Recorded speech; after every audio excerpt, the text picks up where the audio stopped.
Cada prova conté 2 textos amb 15 buits per omplir cadascun. Així en tractarem el primer de la convocatòria de març 2021 i traduirem les expressions de trànsit. Vadén o vado. Estrechamiento. Arcén. Coneixements gramaticals i lèxics. Junta qualificadora de coneixements de valencià. Si ho comparem amb la SECOVA, que és la Junta de les Universitats, Valencianes. veurem que la Junta qualificadora facilita més la cosa en el sentit que es fa tipus test. Test amb 3 opcions, A, B i C. I ja sabem que en un tipus test, d'entre 3 opcions, sempre en trobarem una de correcta. Sempre en trobarem la correcta. Doncs bé, a la SECOVA només un dels 4 exercicis dels coneixements gramaticals i lèxics és tipus test. Un altre és tipus reformula la frase sense canviar-ne el sentit i els altres dos són 2 textos d'omplir buits amb indicacions entre parèntesis sobre què s'ha d'omplir. Però de vegades no hi ha cap indicació entre parèntesis. En aquests casos hem de pensar en pronoms, siguen febles, siguen de relatiu, siguen de demostratius neutres. Això, allò. Tampoc no ens donen cap pista quan es tracta d'un buit en què no cal posar res. Per exemple, va congregar milers de... Tampoc no ens diuen cap instrucció quan el que s'hi ha de posar és un connector. Malgrat, tot i quan es tracta de conjuncions bimembres, tampoc no ens diuen res. No sinó tant com amb preposicions fàcilment deduïbles tampoc no ens diuen cap pista. Des de, fins a, i evidentment quan es considera que una informació és fàcilment deduïble pel context o per col·locació, tampoc no ens diuen res. Per exemple, un gran nombre de... Resoldrem tot seguit un exercici d'aspectes gramaticals i lèxics d'una prova de la Junta Qualificadora de Coneixements de Valencià.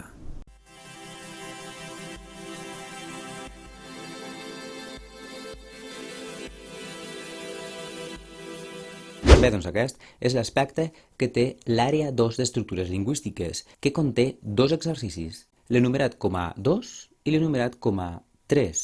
En aquest vídeo tractarem l'enumerat com a 2. Llegim-ne l'enunciat. Exercici 2. Completeu el text que teniu a continuació amb l'alternativa més precisa i adequada per al nivell. Només hi ha una opció correcta per a cada buit. Fixeu-vos en l'exemple número 0. Així el que cal és llegir de punt a punt per tindre una perspectiva de què va el text, és a dir, del context que cobreix cada buit.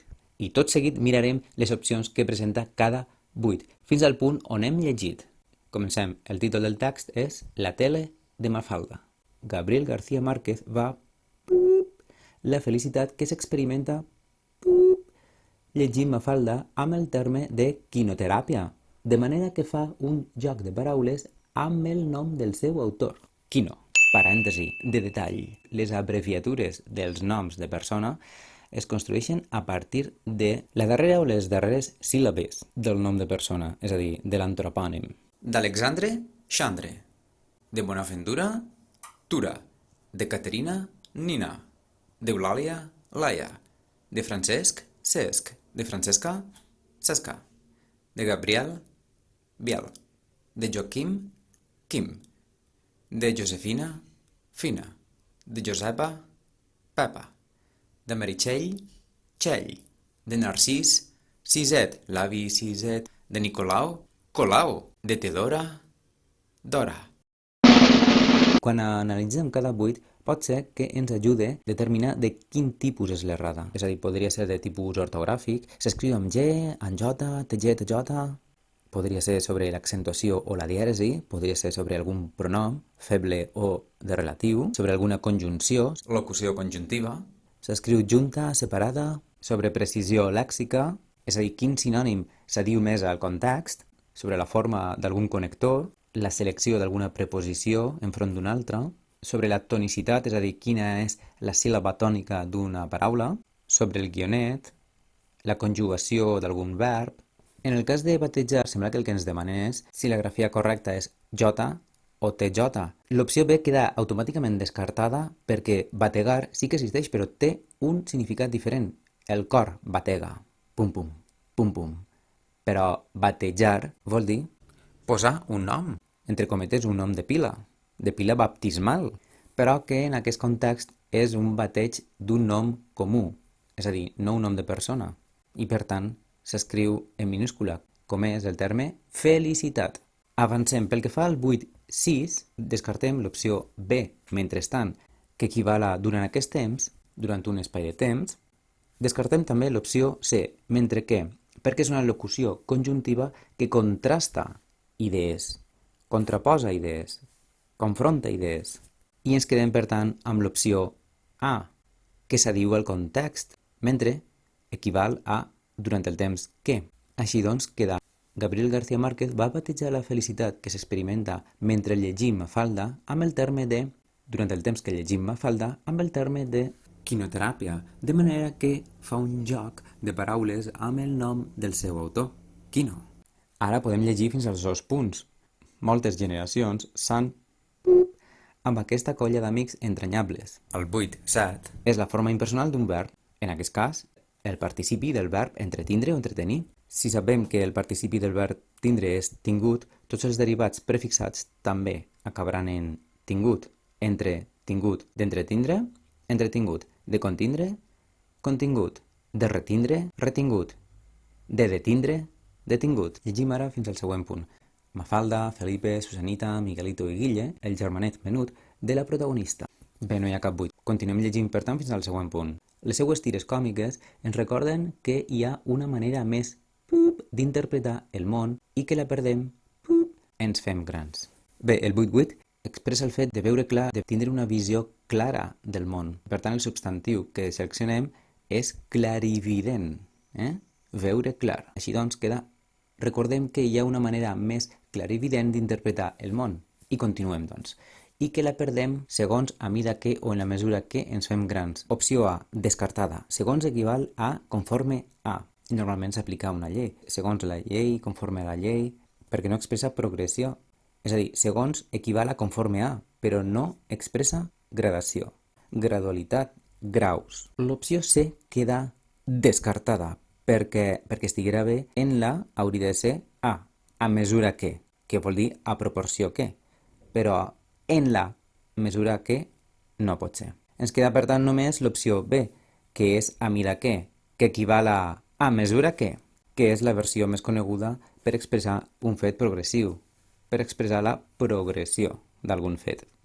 Avancem cap al següent punt. Tot i que no hi ha cap buit, convé que no ens saltem cap part del text per tal de no perdre cap detall de la situació. És la mirada infantil que ajuda a simplificar un planeta que els adults han complicat sense motiu. Continuem de punt a punt, però si Mafalda té aquesta capacitat per a analitzar el món i per la seva deriva en l'àmbit polític, social i econòmic, és precisament perquè és una xiqueta enganxada als mitjans de comunicació. El 8.10 ens demana sobre l'accentuació i la dièresi. La paraula amoïnar-se es pronuncia així, amoïnar-se. Totes les vocals són llargues, per tant la I també. El fet que totes les vocals siguin llargues vol dir inexistència de diftongs, quan hi ha dues vocals juntes. Oi no és oi, sinó oi, no és amoïnar-se, moi, sinó sinó amoïnar-se. Per tant, l'opció A queda descartada perquè seria un diftong. Amoïnar-se no és el cas. L'opció C queda descartada perquè trencaria les normes d'accentuació. Amoïnar-se és una paraula aguda que no acaba en vocal, acaba en la R de l'infinitiu amoïnar. Com vegeu, no tenim en compte el pronom feble unit al verb a través d'un guionet. Per tindre en compte si una paraula és aguda, plana o esdrúixola, es fa de manera separada dels pronoms febles. Per tant, amoïnar és paraula aguda, no acabada en vocal, vocal S, as, esis, us, o en in. Per tant, no s'accentua, però sí que hem de marcar que no hi ha diftong. I això ho aconseguim posant la dièresi sobre la I per marcar que és una vocal plena, és a dir, una I llarga, és a dir, una I que forma síl·laba per si mateixa, no forma un diftong en la vocal anterior O. És a dir, és com si fora un diftong decreixent trencat, perquè la I no és curta, sinó llarga, i es marca amb la dièresi, aquesta I llarga, aquesta vocal plena I. Quant al 8.11, la B descartada perquè s'escriu junt. de medi ambient, sintagma nominal a una paraula composta que és un adjectiu, mediambiental. Continuem de punt a punt. Mafalda viu pendent de l'actualitat. Pup, son pare. Així cal saber que per estalvi del llenguatge, ni preposició ni article, directament igual que, opció A. És una comparativa d'igualtat, igual que. Cap preposició A fora, cap article, la L fora. Perquè l'opció C estiguera bé, senzillament hauria de posar com son pare. En aquest cas, l'opció A queda igual que son pare. Continuem de punt a punt. Ell està orgullós de ser subscriptor d'un diari que, quan és a casa, llig a tota hora. Junt o separat? Doncs es pot escriure separat a tota hora, que quan llegim de manera continuada pronunciem a tota hora, o l'alternativa és escriure a tota hora, és a dir, tot hora junt. Per tant, l'única opció vàlida és la A. Perquè l'opció B estiguera bé, tota hora hauria d'escriure's separat. I perquè l'opció C estiguera bé, tot hora hauria d'escriure's junt. Continuem de punt a punt. Ella es distrau sovint observant la portada al mateix temps que el pare subjecta de fulls concentrat en la lectura de les pàgines interiors. El 8-14, que va continuar de fulls, té el sentit de conjunt de fulls, és a dir, plec de fulls. L'opció B s'aplica a l'anatomia, és a dir, una part del cos doblegada, el doblec. Quan pessigollem una part del cos, per exemple de la nostra panxa, provoquem un doblec de pell. I l'opció A queda descartada perquè la plec vol dir la reunió de gent, normalment en un esdeveniment social. Per exemple, la plec dels ports, que es fa a l'estiu, en què es programen concerts de música, entre d'altres. Continuem de punt a punt. I és el moment, ella aprofita per a fer les preguntes més complicades a un home que se sent superat per les inquietuds de la seva filla. El 8-15 tracta dels pronoms relatius. Així juguem amb preposició sí, preposició no, forma invariable del pronom que o forma variable del pronom qual en singular, quals en plural. L'opció A queda descartada perquè estiguera bé, seria en el qual. Moment en el qual, que equivaldria a l'opció C si estiguera escrita en què, amb accent obert. Moment en què, però no té accent.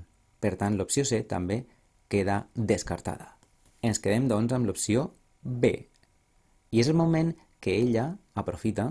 Continuem de punt a punt.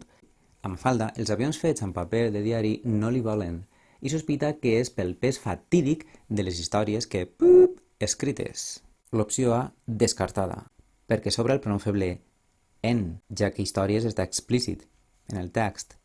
També es descarta l'opció A perquè el verb haver-hi per al nivell només es conjuga en singular.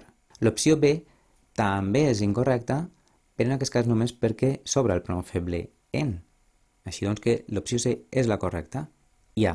Per tant queda i sospita que és pel pes fatídic de les històries que hi ha escrites. Continuem de punt a punt. El mitjà de comunicació que més pes té en les historietes de Mafalda és la televisió. Opció C descartada perquè no s'expressa conseqüència. Opció B descartada perquè no es fa un contrast referint-se a una preferència. L'opció A sí que és correcta perquè vol dir això suposat respecte del que s'ha dit anteriorment, del que tot just s'ha dit. Així doncs queda... Ara bé, el mitjà de comunicació que més pes té en les historietes de Mafalda és la televisió. Continuem de punt a punt. Ella desitja profundament l'arribada d'aquest aparell a casa i té una lluita amb son pare per aconseguir-la. Continuem fins al següent punt. En aquella època, la televisió era considerada una caixa tonta, ximple, que posava en perill la imaginació dels xiquets. Era un electrodomèstic que es percebia com un perill per a la cultura. Bé, no hi ha cap buit, doncs continuem fins al següent punt. El dia que la televisió arriba a casa, Mafalda es desmaià. Cap buit encara. Continuem fins al següent punt. Però, malgrat tot, veurem una xiqueta que té una mirada crítica de la tele. Opció C, descartada. En tot cas, seria enfront de. Opció A, descartada. En tot cas, seria també enfront de, però orientat a un sentit físic. Ens quedem, doncs, amb l'opció B, davant, que també s'utilitza amb un sentit físic, però no mirant la tele, no mirant algun programa de la tele, en aquest cas, sinó opinant sobre l'ús de la tele. Fet que correspon amb un sentit figurat. Continuem de punt a punt. A diferència del seu germà, que donarà el xuplor a les protagonistes que ploren en les telenovel·les, Mafalda sap una distància i una lectura social. 8 de novè, descartada l'opció C, establir-ne, perquè la preposició no és de la tele, sinó amb la tele.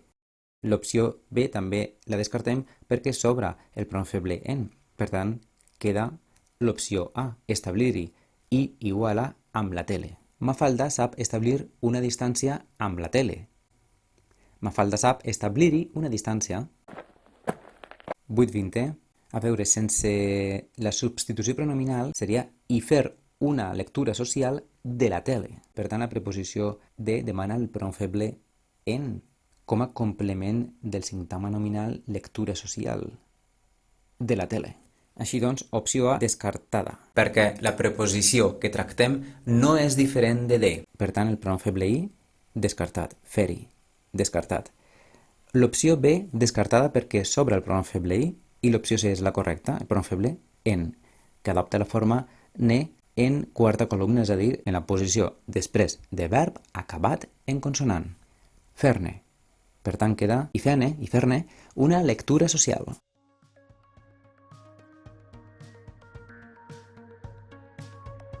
Badén o vado, ressalt o gual. La definició de ressalt és la part que s'obreix d'una superfície plana i el trobem en un carril de la calçada. Un gual, per contra, és un rebaix fet en una vorera. Un estretall pot ser a ambdós costats o només per l'esquerra o només per la dreta. I un voral és un marge de seguretat de la via, d'una via interurbana.